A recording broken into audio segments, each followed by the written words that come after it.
social est la fondation de toute nation.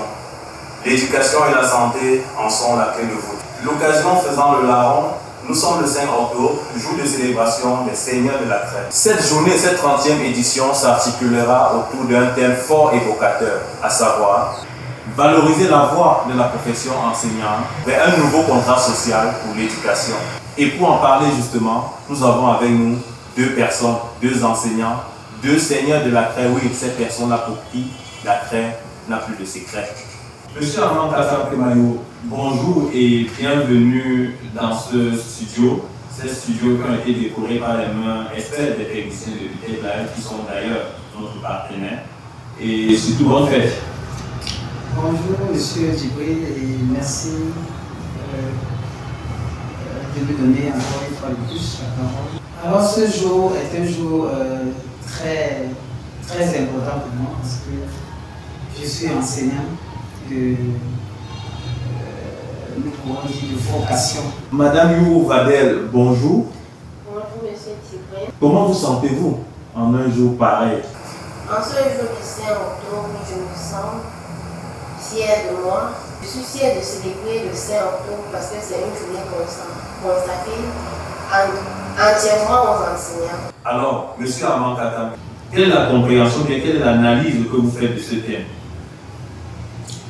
Déjà, le thème valoriser la voix de la profession enseignante vers un nouveau contrat social pour l'éducation.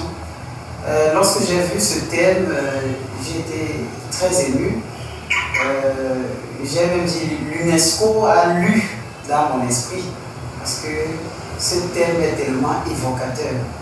Lorsqu'on dit valoriser la voix de la profession enseignante, ça signifie quoi? Est-ce qu'on doit léser les enseignants? Est-ce que les enseignants sont écoutés? Est-ce que les enseignants sont valorisés?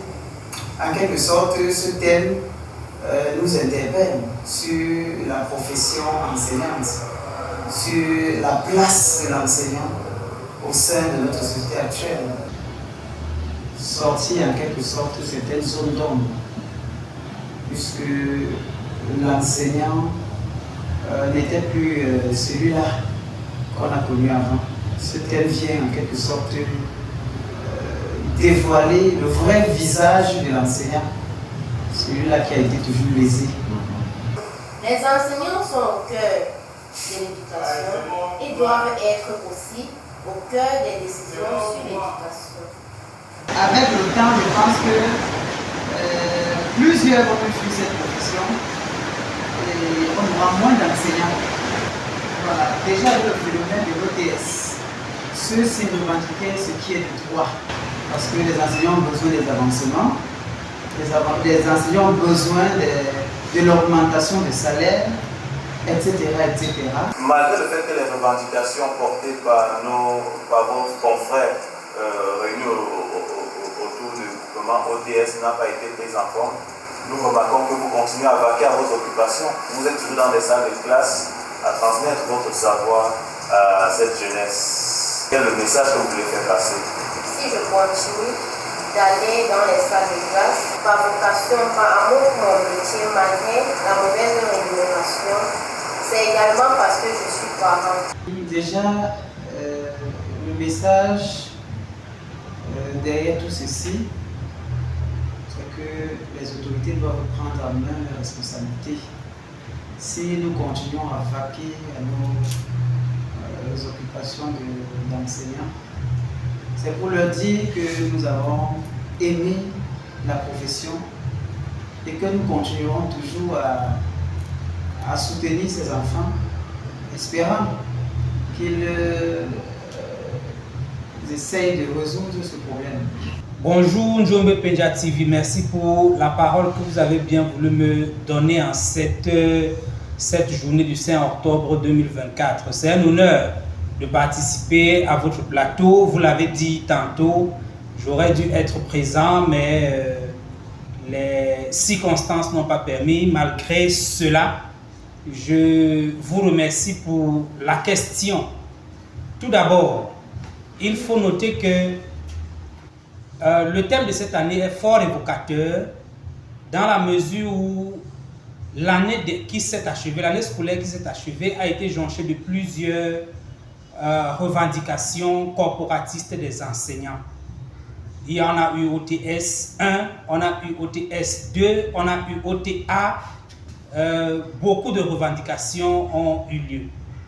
À côté de cela, nous avons constaté que les pouvoirs, le pouvoir gouvernant a essayé d'apporter quelques résolutions, mais beaucoup de revendications sont restées lettres mortes. Pour cette année, l'analyse que je fais du thème est que l'État du Cameroun en particulier devrait donner la place qui est celle de l'enseignant, parce que c'est lui qui façonne le citoyen de demain, c'est lui qui est à la base de l'éducation.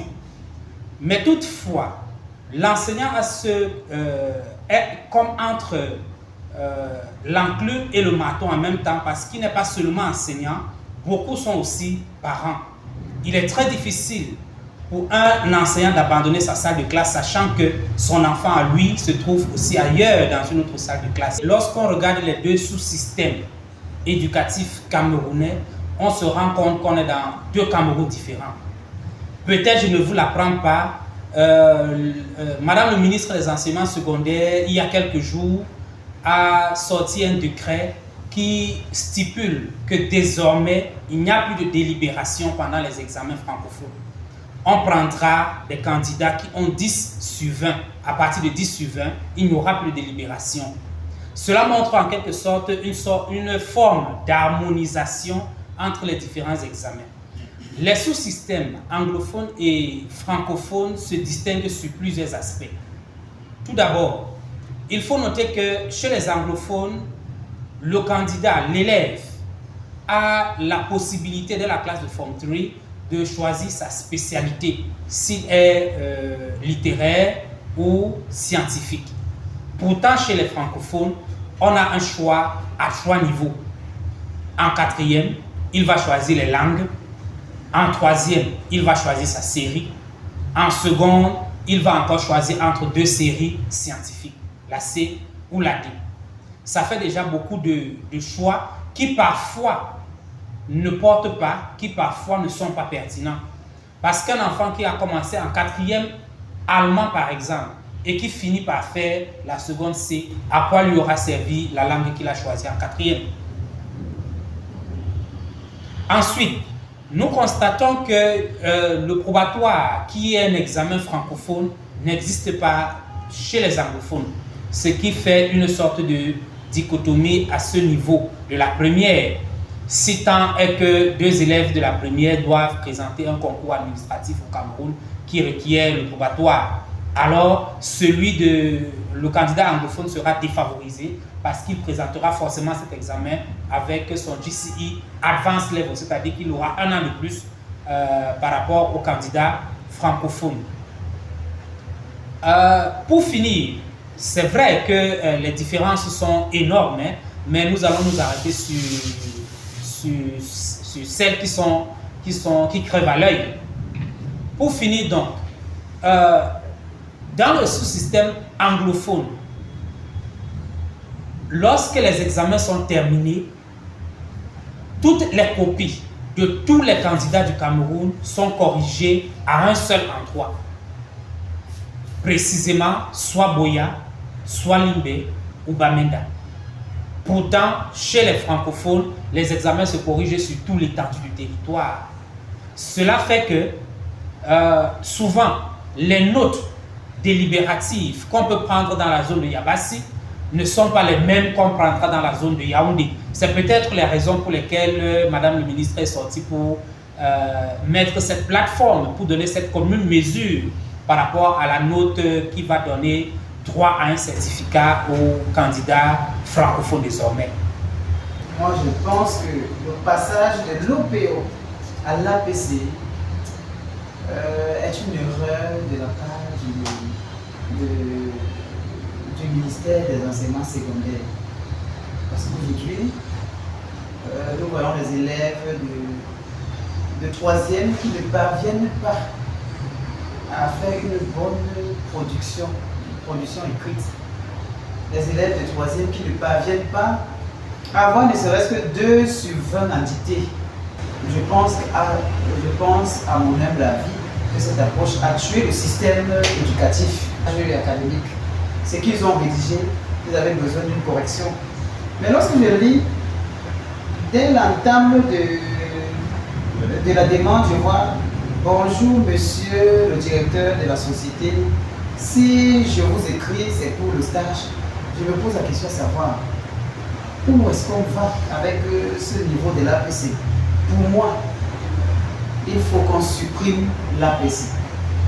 Que pensez-vous de ces deux approches, par objectif et par compétence? Il a, à mon avis, été un peu excessif, mais je crois qu'il n'a pas eu tort de dire que l'approche par les compétences a peut-être été une erreur. Moi, je dirais plutôt que l'approche par les compétences a été un peu une sorte de charrue avant les bœufs. L'approche par objectif avait cette particularité selon laquelle l'enseignant était au centre de l'enseignement. Il transmettait le savoir à l'apprenant qui l'implémentait tout simplement. Aujourd'hui, donc, on parle de l'APC, approche par les compétences avec entrée par les situations de vie. Ça veut dire que, en réalité, il est question de mettre l'apprenant au centre des apprentissages. Il est question que l'apprenant soit compétent sur le terrain et non pas seulement de façon livresque. Alors, l'APC, je ne vous l'apprends peut-être pas, c'est un modèle canadien qui a été importé au Cameroun. Et vous savez qu'au Canada déjà, à partir de la salle de classe, un apprenant peut être compétent sur le terrain. Je prends un exemple simple. Ce que nous appelons chez nous ici le travail manuel à l'école ne se limite plus avec l'APC, ne devrait plus se limiter au défrichage ou bien au ramassage des ordures dans la cour ou bien au balayage, etc. Le travail manuel devrait être un projet qui est porté de septembre à juin, lorsque l'école ferme ses portes, lorsque l'année scolaire s'achève. Par exemple, les élèves peuvent lancer un projet d'élevage qu'ils suivent eux-mêmes avec l'aide de leur encadreur. Merci encore pour l'honneur que vous nous avez fait, autant pour moi, de suivre ce programme, diffusé sur votre chaîne de télévision locale Djombe Pédia TV, la télévision au service du développement local, une télévision qui va voir de belles choses se réaliser dans notre localité.